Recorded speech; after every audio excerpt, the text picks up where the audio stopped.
There's been a lot of college protests on many campuses across the country, and a lot of people are asking, what options do the colleges have at dealing with this anyway?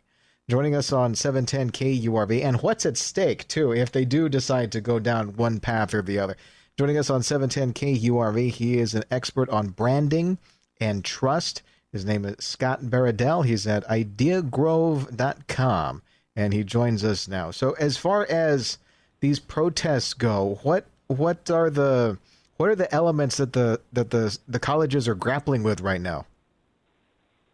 Well, I'd say where things have gone most wrong is when there's been poor communication. In the case of Columbia, there was a continuous kind of movement of the goalposts in terms of what was going to be allowed until suddenly reached a point where they had to bring in the NYPD. And I think that if you look at cases where it's gone better, there's better communication between the university and the public, as well as between the university and the students to say, here's a line, don't cross it. Doesn't have to be a hard line. In the case of UT Austin, they said, hey, these are rules, no encampments, no amplified music, these kind of things.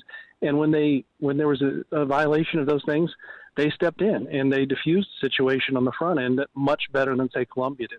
But then you've got other campuses like University of Minnesota where they didn't have quite such a hard line, but they did have a line, and at a certain point, they stepped in and they had negotiations. They came to a settlement. That in their case, they said, "Hey, you can come speak to our board of regents and make your case for divestment," which has been the big issue here, and that was enough to end the encampments and diffuse the situation. So it has a lot to do with just understanding how to talk to people and not assuming what's going to happen and proactively, making sure the communication that needs to happen is happening. Yeah, can you expand on what you were saying earlier about goalposts? There were, I guess, not terms of engagement, but there were understandings and, I guess, unspoken agreements that might have gotten fuzzy along the way, or maybe just completely taken advantage of. Well, yeah, I think in the case of Columbia, there was really never clear communication from the president of the university with students, and they allowed students to go farther and farther. They made noises about it not being allowed, but they didn't do anything about it. And then suddenly, there's damage to buildings, people being shoved around, and people being legitimately in fear of their lives. And this was a lot. This happened because until you show people how far is too far, they're going to keep going. And in this case, it also, I think, affected their negotiations with students, because the students, by the time they spoke, negotiated with the president of Columbia, which they did, they were kind of full of themselves. They wouldn't back down at all. It's divestment or nothing, as opposed to at other campuses where they were more reasonable. So this kind of natural amping up when you don't take the right kind of steps at the front end can lead to kind of the meltdown that happened there. Joining us on 710 KURV, Scott Baradell is an expert on branding and trust at ideagrove.com. He's been helping companies and organizations for the past 2 decades over just this very thing. Davis Rankin, I know you got a question. Go ahead. Let's take the example of Columbia. Pardon me. There were predictions that their reputation would suffer and their fundraising, their endowment would suffer. Pardon me. What do you think? I mean, take a guess. What do you think it's going to be? And then, what would you tell them to reclaim their authority if they can do that? It's a very good question. I think we saw a mini version of this a while back when some Ivy League presidents spoke before Congress, and a couple of them had to resign because of their failure to, roundly condemn hate speech against Jews. And this is a result of a disconnect between the people running these institutions that have been accused of elitism, right, and the people that are paying for tuition, the parents. And I don't think they're wanting at exam time for this to be what's happening instead of their kids getting an education. And maybe it's making more of them wonder what kind of education they're getting. So you could look at what's happening now as kind of all of this kind of bubbling up to the surface in a way that's quite embarrassing to the schools. But I think a lot of these schools have been grappling with this disconnect between what's being taught and what the parents who are funding tuitions and things, let alone the big donors and alumni, what they're wanting versus what is being delivered. And this is a great example of all of that kind of exploding in a very chaotic way.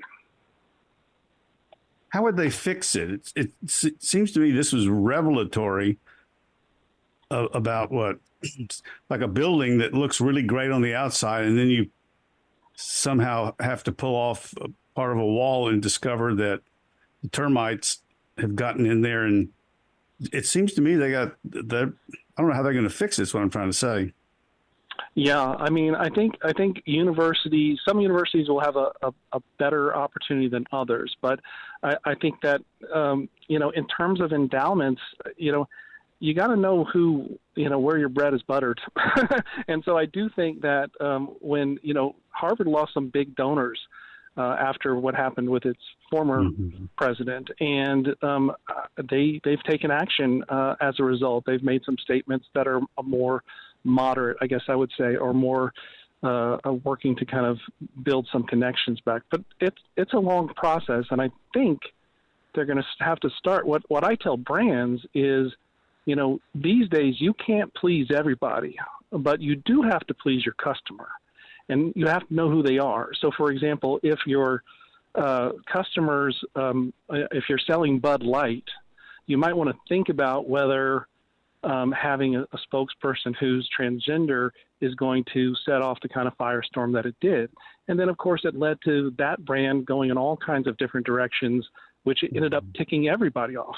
And that's the biggest danger that these universities face. You've got students, faculty, parents that all may have alumni, that all may have different perspective about what should be taught in schools, what's the proper form of protest, and so forth. And I think they need to look at where the money's coming from and who basically is paying the bills for them, and work to build those relationships. Sometimes maybe in an insular world of a Ivy League campus, you feel very beholden to maybe the loudest voices among the students and teachers, but I think you can see that can really get you in trouble. Right. Sometimes the apology, we're speaking with Scott Baradell, who is an expert on branding and trust at ideagrove.com. Sometimes the apology can make things worse in this highly volatile cancel culture age where everybody's on Twitter, and not everybody's being on the level, because you'll have a lot of people that are just completely disingenuous, and they'll say, well, that apology is not good enough. And if you don't know why that apology is not good enough, I'm not going to tell you. You should just know. That's right. I mean, I think that, one thing doing public relations, among other things, one of the things I tell clients is, man, these kind of prepared press statements, they don't work at all anymore. They almost always fall flat because they just come off as fake and insincere. And people are looking for signs, indications that you're not full of it, that if it's an apology or whatever your statement is, that it's something you actually mean, as opposed to this just damage control. And the first assumption is always going to be that it's just damage control, because otherwise why'd you do it in the first place? But I think to the extent that you back that up with action in detail, as opposed to things like, I'm sorry you feel that way, or apologies that really kind of just bounce off people. That's what's going to work best. Of course, you really have to keep in mind, again, I primarily work with brands who are selling products, and I tell them, look, ultimately what's most important is you are demonstrating values that your customers share. You should have values, because customers these days want the companies they buy from to have values. That's a big difference from in the past, where, Jordan said, Republicans buy sneakers too. Today, they want you to be out there with your values and say what you believe in, but you better do your research, because what you put out there as your values, if it counters, if it's not the same as what your customers want and believe, That's going to really hurt your sales. I'll give you a quick example. Sure. Nike, they allied with Colin Kaepernick. Honestly, Colin Kaepernick is a highly controversial figure, but they invested a ton of money in a big anniversary campaign with him a few years ago. It did extremely well. And why did it do extremely well? Even though some people were burning their Nikes on Twitter, it's because they knew their audience. They'd done their research. They knew that the young male audience that were the primary drivers of Nike sales would align with this kind of rebel image of Colin Kaepernick. And so it worked for them. For Hobby Lobby or another brand, it would have been disastrous, right, to align with Colin Kaepernick. So those are the kind of things you better think about these days before you make those decisions. I tell you, it is pretty fun, though, telling an angry crowd with torches and pitchforks. That sounds like a personal problem to me. that is a fun thing to do. But you're the author of Trust Signals, Brand Building in a Post-Truth World. We're speaking with Scott Baradell, who joins us now at ideagrove.com. I got about a minute here if you want to talk about the book. Tell us about that. Well, I wrote the book because it happened when I was working with an oil company as a client. I got them in the New York Times, and then right before we were about to do the interview, they're like, "We don't want to be in the New York Times." I'm like, "What?" That was always, the top of the heap in terms of media placements. They're like, "Well, nobody in the oil industry believes the New York Times." And I started thinking, wow, I really have to think about how different and fragmented things are today. And I have to really piece together what are the media sources and things that my clients' customers care about.